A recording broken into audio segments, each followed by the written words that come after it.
Near the borders of a large forest dwelt in olden times a poor woodcutter who had two children, a boy named Hansel and his sister Grethel.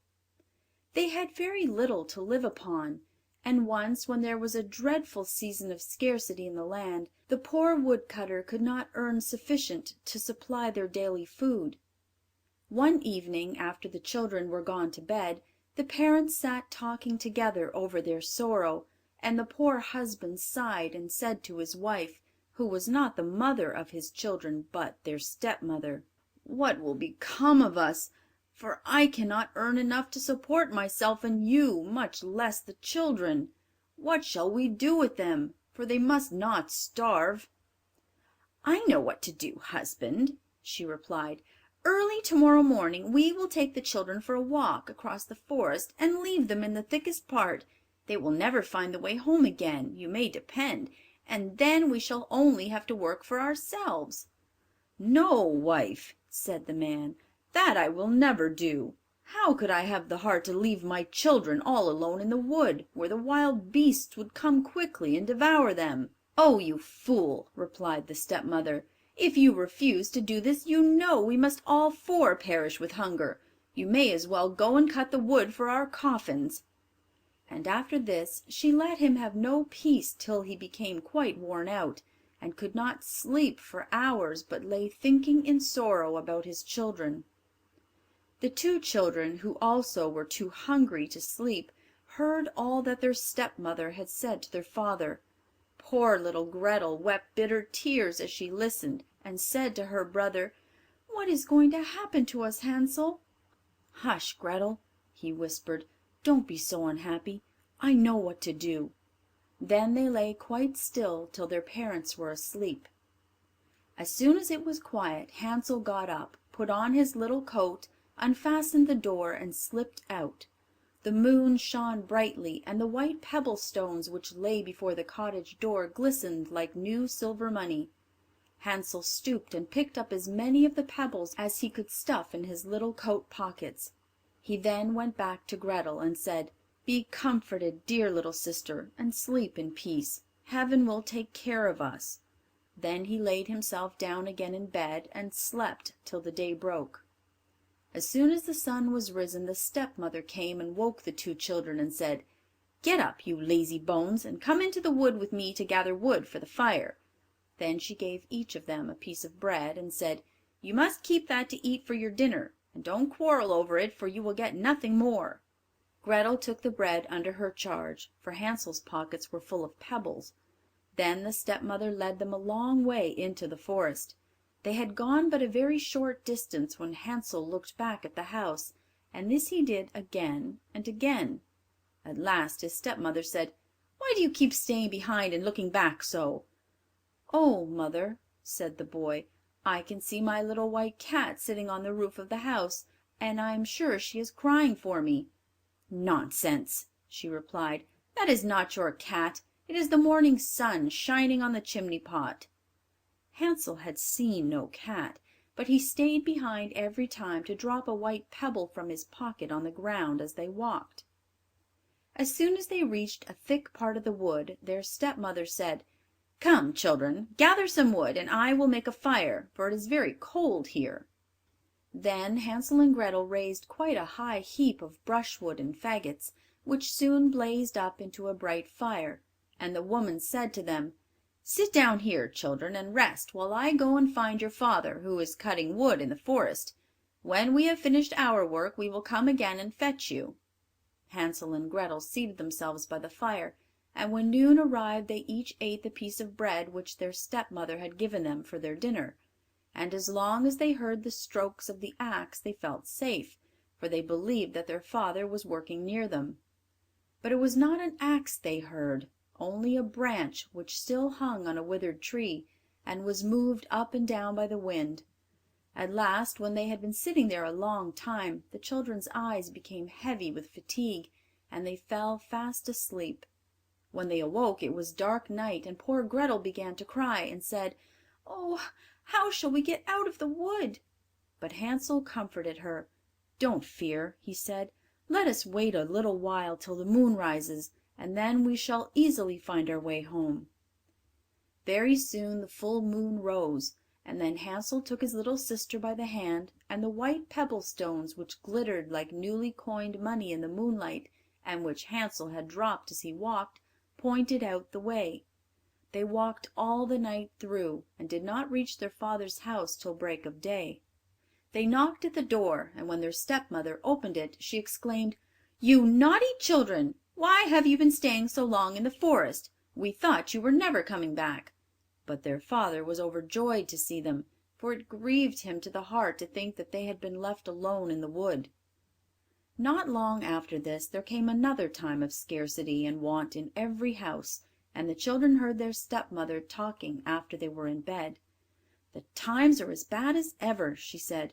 "We have just half a loaf left, and when that is gone all love will be at an end. The children must go away. We will take them deeper into the forest this time, and they will not be able to find their way home as they did before.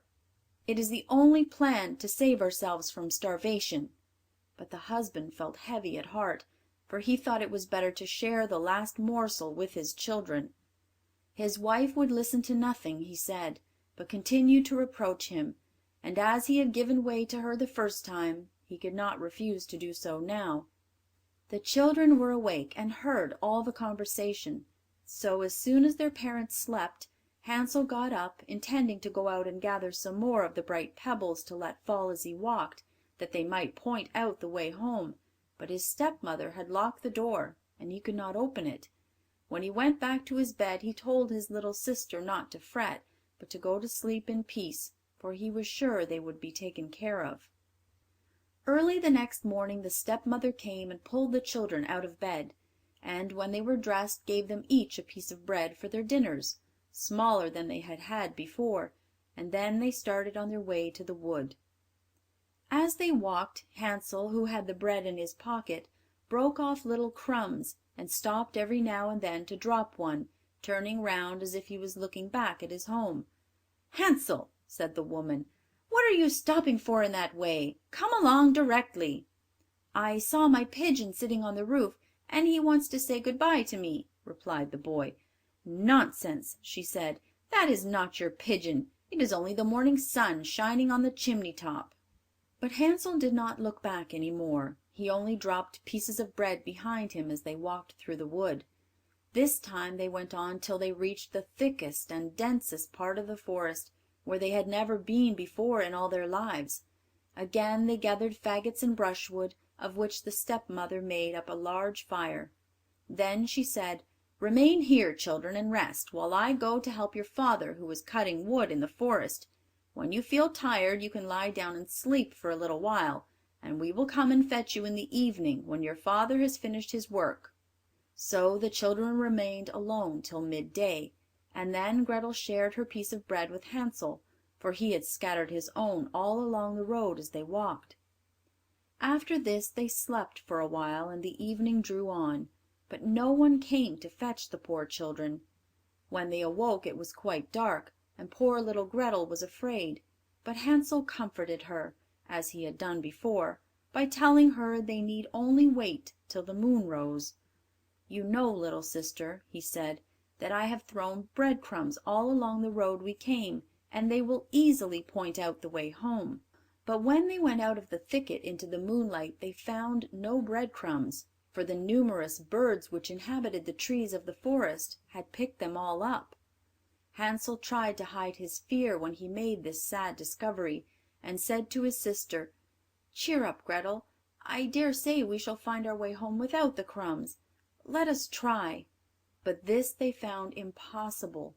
They wandered about the whole night and the next day from morning till evening, but they could not get out of the wood, and were so hungry that had it not been for a few berries which they picked, they must have starved. At last they were so tired that their poor little legs could carry them no farther, so they laid themselves down under a tree and went to sleep. When they awoke it was the third morning since they had left their father's house, and they determined to try once more to find their way home, but it was no use. They only went still deeper into the wood, and knew that if no help came they must starve. About noon they saw a beautiful snow-white bird sitting on a branch of a tree, and singing so beautifully that they stood still to listen. When he had finished his song, he spread out his wings and flew on before them. The children followed him, till at last they saw at a distance a small house, and the bird flew and perched on the roof. But how surprised were the boy and girl when they came near to find that the house was built of gingerbread, and ornamented with sweet cakes and tarts, while the window was formed of barley sugar.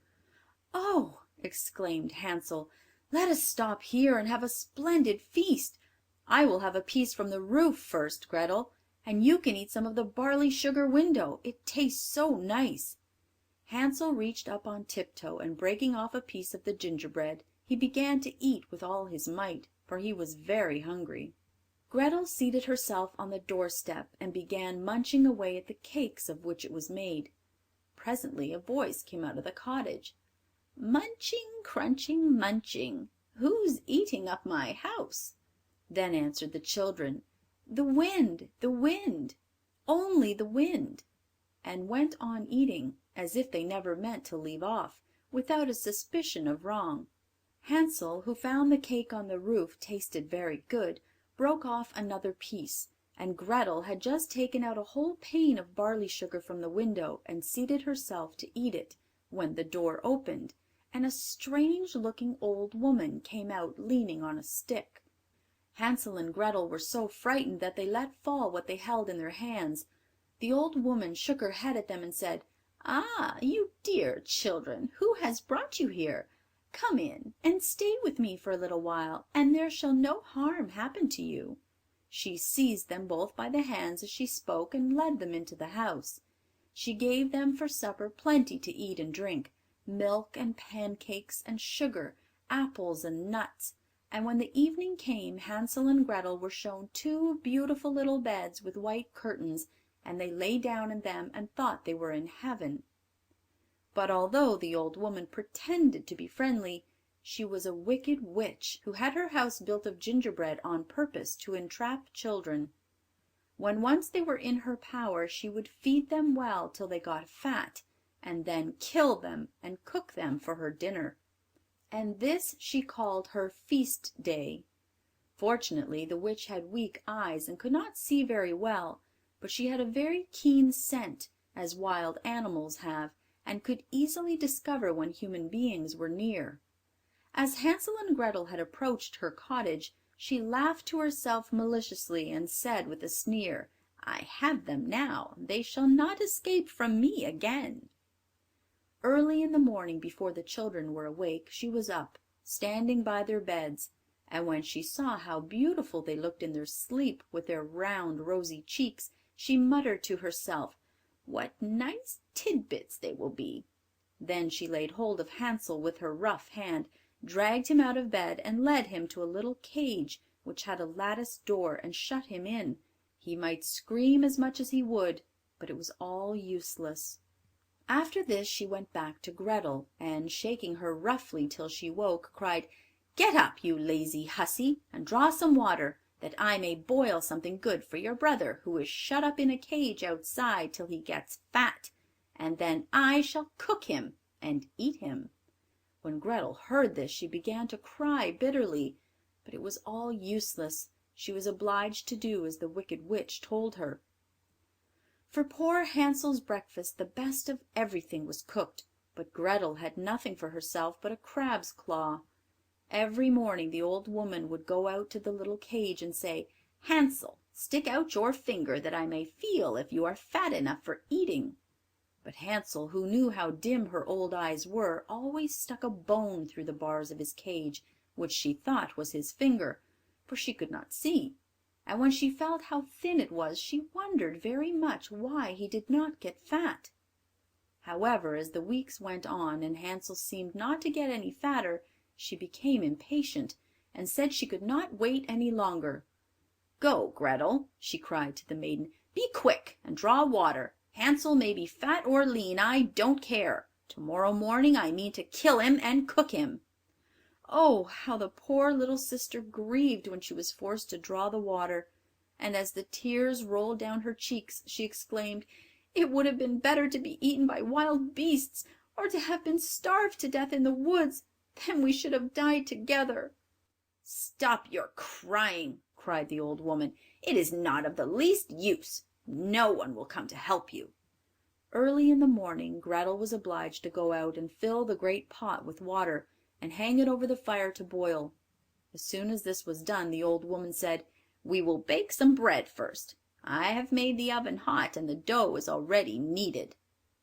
Then she dragged poor little Grethel up to the oven door, under which the flames were burning fiercely, and said, "Creep in there, and see if it is hot enough yet to bake the bread." But if Grethel had obeyed her, she would have shut the poor child in, and baked her for dinner, instead of boiling Hansel. Grethel, however, guessed what she wanted to do, and said, "I don't know how to get in through that narrow door." "Stupid goose," said the old woman. "Why, the oven door is quite large enough for me. Just look, I could get in myself." As she spoke, she stepped forward and pretended to put her head in the oven.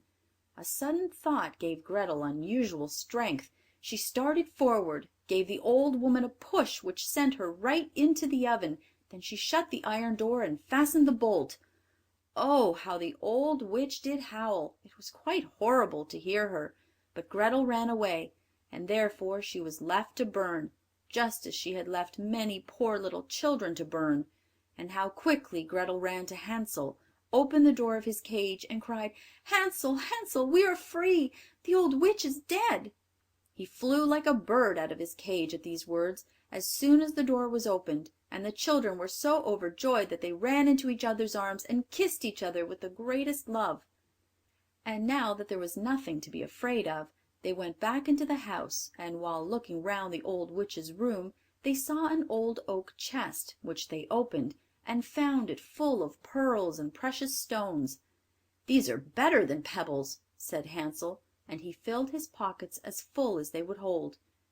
"I will carry some home too," said Grethel, and she held out her apron, which held quite as much as Hansel's pockets.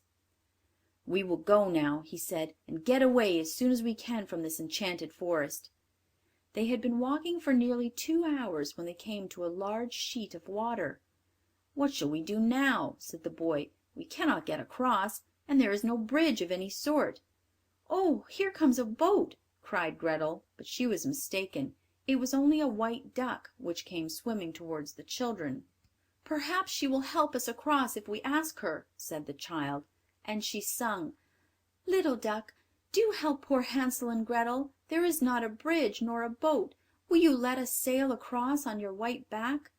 The good-natured duck came near the bank as Grethel spoke, so close indeed that Hansel could seat himself, and wanted to take his little sister on his lap, but she said, "No, we shall be too heavy for the kind duck.